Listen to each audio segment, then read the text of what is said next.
As you probably know, the adaptation of the best superhero comic in the universe, as written at the top of each issue, is getting a second and third season. This video is not a recap of Season 1 or an analysis. It's an update and a guide on what to expect going into Season 2, backed by knowledge of the comics. Comic book events likely to unfold in Season 2 will be discussed, but not in any detail. So minor spoilers ahead, but more for potential story structure, not major plot points. With that out of the way, we need to talk.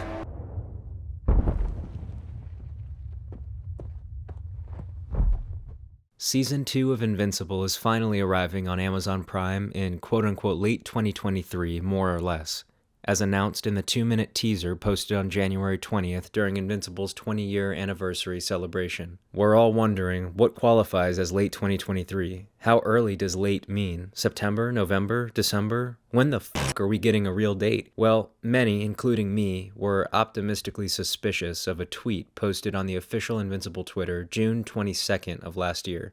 The tweet was a duplicate joke on the surface, but speculated to contain a cryptic Season 2 release date. It read, "She's a 10, but she's also a 7, 14, 23. It doesn't take a sleuth to put it together. A 10-episode season premiering July 14th, 2023.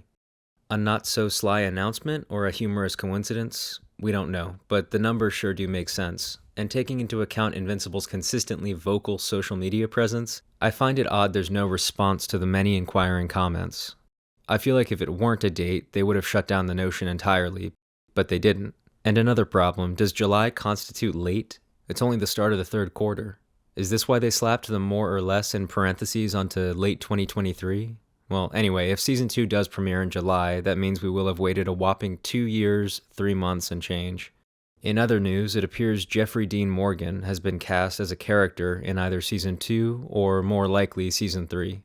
The actor posted a conspicuous photo of himself lying on Invincible Compendiums 2 and 3 with the caption, "Doing a little reading, thanks to Robert Kirkman at Invincible HQ," and then Invincible HQ tweeted the image, obviously alluding to his being cast. Some are suggesting he'll play Omni-Man in the upcoming Invincible live-action film, helmed by Seth Rogen and Evan Goldberg. Most find it more likely he'll voice a character in the animated series. That role would most likely be the Viltrumite Grand Regent Thrag, who will no doubt debut in Season 3. The time frame supports this theory, as voice talent of Invincible have already begun recording the greenlit third season. This was confirmed by Black Samson's voice actor Carrie Payton in a YouTube interview with The Movie Dweeb. As much as I can't really hear Jeffrey Dean Morgan's voice for the character of Thrag, I'll wait for confirmation and reserve judgment. So, leading up to the inevitable trailer release, one question remains for a lot of people. What can we expect from the second season? Now, obviously the answer to this question depends on how far the show will stray in structure from the comic. But considering Robert Kirkman's desire to use the comics as a roadmap the whole way through, in contrast to The Walking Dead, it's safe to say we can speculate. Combining the preview montage at the end of Season 1 with information from Robert Kirkman's interviews and teaser trailer Easter eggs, along with knowledge of the source material, here are some spoiler-free, reliable predictions. Alright, let's get into it.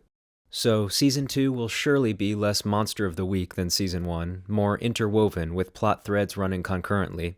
See, this is a huge part of what makes Invincible so compelling.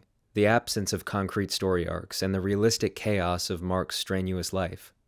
That being said, Season 2 will likely cover 3 major plot lines. First up, Angstrom Levy's origin, or Levy if you like to pronounce it that way. Second, the Intergalactic Front, and Cecil and Mark's friction.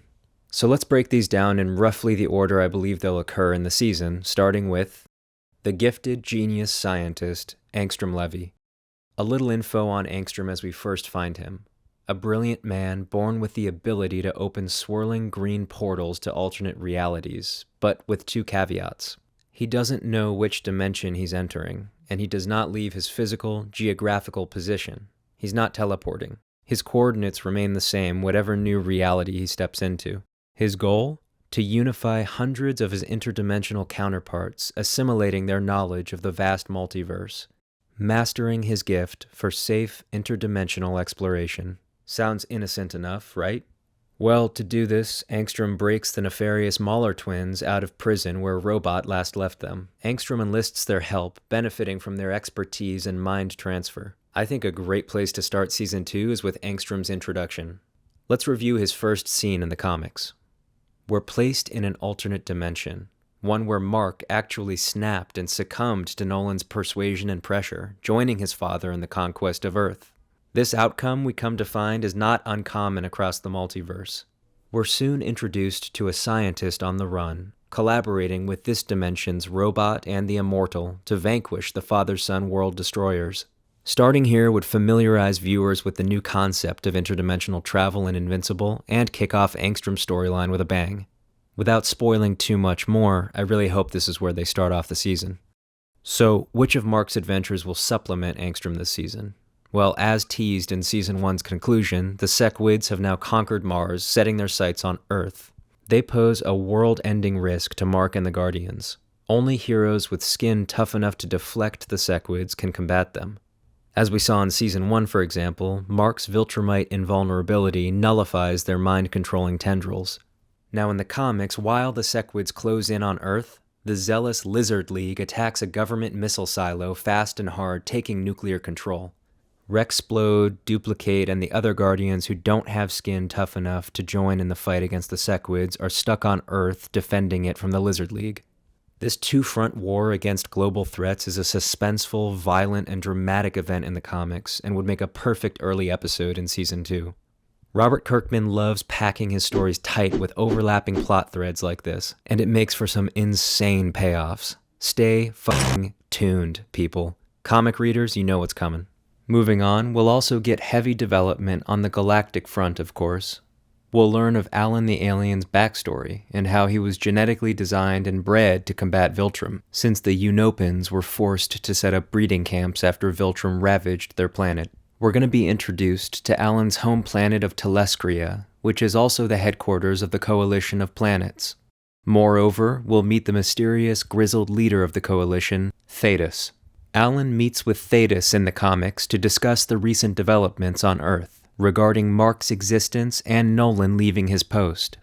Either midway through or maybe bookending the season, we can definitely expect a father-son reunion with heavy emotion and shocking character developments, changing the course of the story entirely. Best not to spoil the details or the outcome. For those who've read the comics, Oliver will definitely be introduced and possibly sprinkled into the latter half of the season. Can't wait to see how they adapt him. As teased, Cecil has commissioned the deranged mad scientist D.A. Sinclair to manufacture an army of deadly Reanimen made of U.S. military cadavers. Sinclair, yes, is the same depraved college student to mutilate campus vagrants and William's love interest Rick Sheridan. Highly unethical? Mark would agree, if he knew. You see, throughout the 144-issue run of Invincible, Mark and Cecil have an ongoing moral and ideological conflict that sparks change in Mark's philosophy on justice. Mark is repeatedly challenged on what it means to enforce ethics and what sacrifices must be made for the greater good. Season 2 will undoubtedly cover Cecil and Mark's first hostile clash of principles over Sinclair and other skeletons in Cecil's closet. So now I'll get into some lesser stuff that'll definitely be included in Season 2, but maybe not as important as the previous 3 segments. Doc Seismic has survived his descent into the Under-Earth, now commanding a legion of molten monsters called Magma Knights, and is prepared to ravage the surface once more. To everyone's surprise, in Season 2, we will see Seismic evolve from a loony low-tier villain to a serious threat capable of neutralizing many of Earth's toughest heroes. In the comics, he takes on the Guardians, Mark, Eve, and many others in a subterranean war for the sovereignty of the surface world. This battle is actually what leads to Cecil and Mark's first conflict, as Cecil ends up deploying the Reanimen in this fight. Throughout the season, we'll also get time with Debbie, focusing on her grief, alcoholism, and emotional recovery. But since they've made TV show Debbie more resilient, independent, and integrated than her comic book counterpart, we can expect a very different approach to this material. In the comic, Debbie drinks and grieves with art, and confides in Claire Bono, lawyer and wife of hero Super Patriot. She also begins finishing school to be a realtor, but in the show she already has this profession. I think it's safe to say Debbie will continue to be more instrumental than her comic book counterpart going forward. It also looks like we might get some Battle Beast original content this season. Creator Robert Kirkman has stated he hopes to add additional development of the fan-favorite character. Hopefully we'll see Mark face some small-time favorites like Dropkick and Fightmaster, or the illiterate Octoboss, one of my favorites. Duplicate's brother, Multipol, yes, Multipol, let's take a minute to appreciate the stupidity of that, is sure to appear, who we briefly saw imprisoned in Season 1. Paul is a member of the Order, an organization ruling the criminal underworld, rivaling Titan's new empire. A gang war with Mr. Liu was teased in Season 1, so we'll probably get that coming up. Well, there is a surplus of material to cram into this season, and I can't wait to see what they choose to include and how they choose to order it. And if you've somehow avoided reading the comics during this grueling hiatus, let me know if these predictions intrigue you. If you dig Invincible and want to stay informed, like the video and subscribe. I'd love to do a trailer breakdown when the time comes, more news updates. I'd also love to make a video discussing comic book changes in detail. So let me know what you'd like to see.